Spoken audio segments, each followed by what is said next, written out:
예, 예, 오늘은 2023년 5월 11일입니다. 어, 제가 이 한국문명학술은 266번째 강의로서 오늘 5번째 강의인데요. 전 시간에는 그 우주 창조설에 대해서 그 어원을 바탕으로서 설명을 해드렸고요. 이렇게 정치적인 이슈와 우리 현실적인 문제를 같이 우리가 고민하는 것은 학문이라는 것이 실천궁형으로서 생활인의 그 자리에서 벗어나면 되지 않는 것입니다.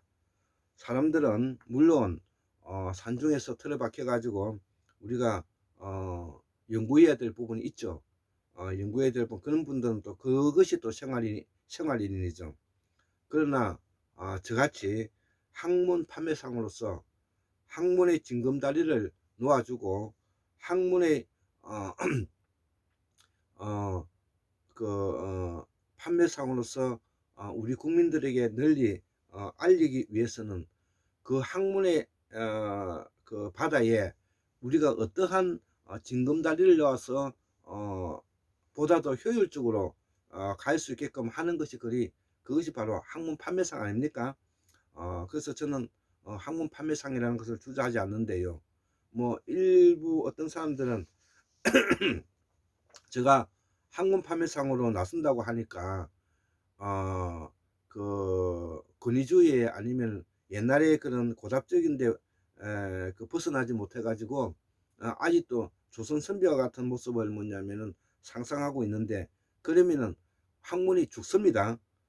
그래서 문재인 정권 5년은 문민 정권의 한계를 보여준 대사건이고, 막스 베버가 말한 열정도 없고 책임감도 없고 균형감도 없는 무능이 우리 시민을 슬픔과 상실감을 준 장본인이 바로 문재인 정권 5년이라는 것을 우리가 분명하게 지적해야 되는 것. 그것이 바로 어, 문재인과 이낙연이 바로 빗장을 열고 거기에 한동훈과 윤석열이와 김건희가 주인이 되어 있는 이 처참한 환경에 놓여져 있는 모습을 우리가 볼 수 있는 것입니다. 그래서 이러한 대안을 찾기 위해서 우리가 노력을 하고 있는데, 그 부분에 있어서 앞 시간까지는 그 학문과 우리의 말과 뿌리에 대한 학자들을 소개해서 주었고요. 오늘은 바로 그러면 이러한 문제를 어떻게 우리가 현실에 반영하고 이것을 뭐냐면 앞으로 극복해 갈 것인가, 이것이 바로 강원도 출신이신 바로 최동석 박사님의 인사조직연구소 소장을 소개하지 않을 수가 없는 것입니다.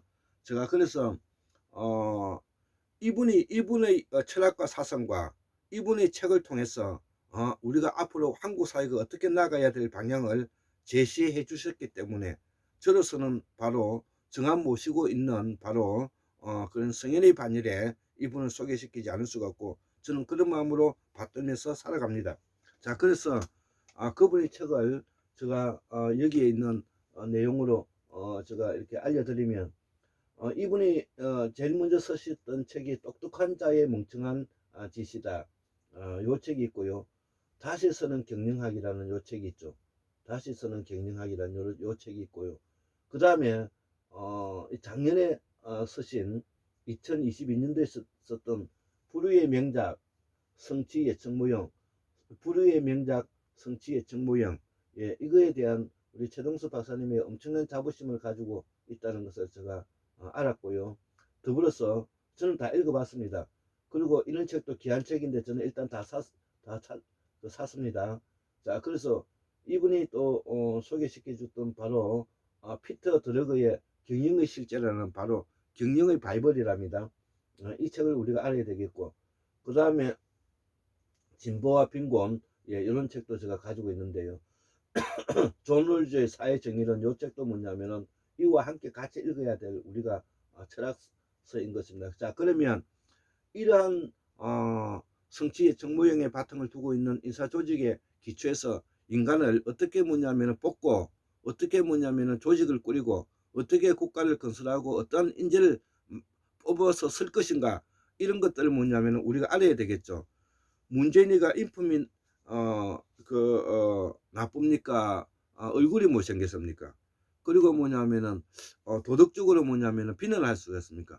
그렇지만 문재인 대통령께서는 바로 이낙연이란 그런 토 세력을, 이낙연과 같은 그런 이낙연이과 그들의 나라라고 말하는 이러한 토 세력들을 뭐냐면은 뽑아가지고 최장기 국무총리를 하면서 우리가 수백 년, 길게는 400년, 짧게는 뭐냐면은 70년에 걸쳐서 뭐냐면 우리가 개혁해야 될 부분들을 그 5년 동안에 다 날려버렸지 않습니까? 그 날린 결과 과거의 기득권 카르텔들이 다시 등장해서 검찰 쿠데타를 만들어서 한국의 국민들을 이렇게 뭐냐면 옥죄이고 있는 모습을 보면 통탄하지 않을 수가 없지 않습니까? 그렇기 때문에 저는 문재인 대통령을 욕하지 않을 수가 없고, 이낙연과 그들의 나라, 호남 사람들이 가지고 있는 숭고한 민주화 정신을 배반하고 평생을 꿀과 꽃길만 걸었던 이낙연을 제가 욕하지 않을 수가 없는 것이죠. 자, 그래서 그러면 이렇게만 뭐냐면은 우리가 욕하고 있을 것이냐? 그것이 아니죠.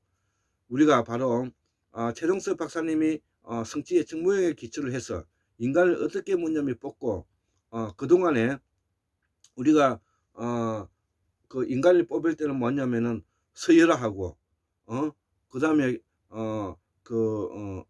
개별화하고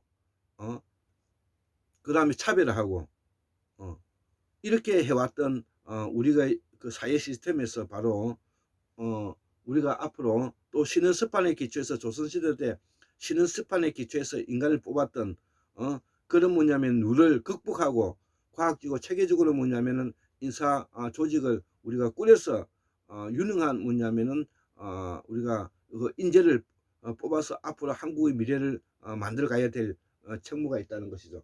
자, 그래서 이러한 모델을 뭐냐면 제시한 이 뭐고 책이 바로 이 조승복 선생님의 바로 독일 정치가 우리에 대한, 독일 사회 우리에 대한, 그다음 누가 그들에게 그런 권리를 주었는가, 연동형 비례대표제란 무엇인가, 독일 연방제와 지방자치, 이런 조승복 선생님이 바로 스위스 독일의 정치 모델을 바탕으로 해서 우리가 이것을 수입을 해서 이것을 연구해서 앞으로 우리가 한국 사회를 이끌어가는 디딤돌로 써야 될 것입니다. 자, 그래서 여기에다가 바로 이제 우리는 3차 산업혁명에서 넘어서 가지고 4차 산업혁명으로 왔지 않습니까?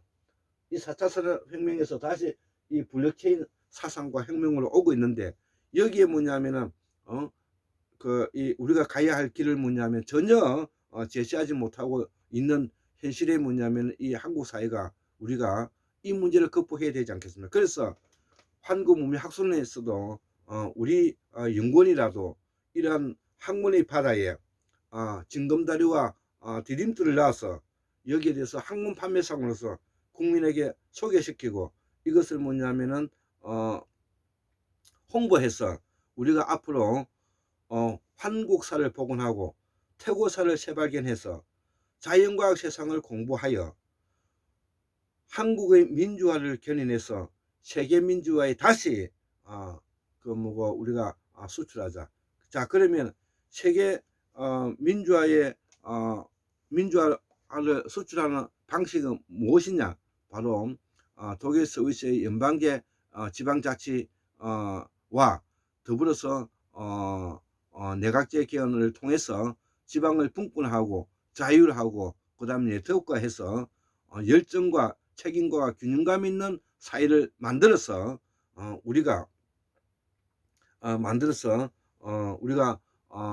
팔도 연방을 만들어서 우리가 4대 강국에 있는 미국, 일본, 러시아, 중국의 4대 강국에도 바로 맞짱 뜰 수 있는 자주적이고 자립적이고 자존적이며 자치적인 그런 조선 연방 국가를 만들어서 세계 중세 그 영세 중립국으로서 우리 한민족이 뿌리 깊은 적장자요 장자로서 가지고 있는 한국의 74,142년의 이 역사를 다시 복원해내고자 하는 것이 이 한국문학술원의 연구진의 노력이고 저희 또 꿈이기도 한 것입니다. 그래서 오늘 아침에도 일어나서 이 강의를 하는 것입니다. 예. 자, 그래서 오늘은 74,142년 1960년 2023년 5월 11일 목요일 한국문학술원 골장 김태수 글 올립니다. 오늘 이것이 바로 뭐냐면은 다섯 번째 강의로 마지막 강의가 되겠습니다. 한국문학술원 266번째 다섯 번 강의로서 문재인 정권 5년은 문민정권의 한계를 보여준 대사건이다.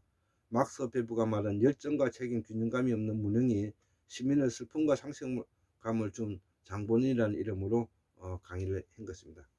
예, 고맙습니다.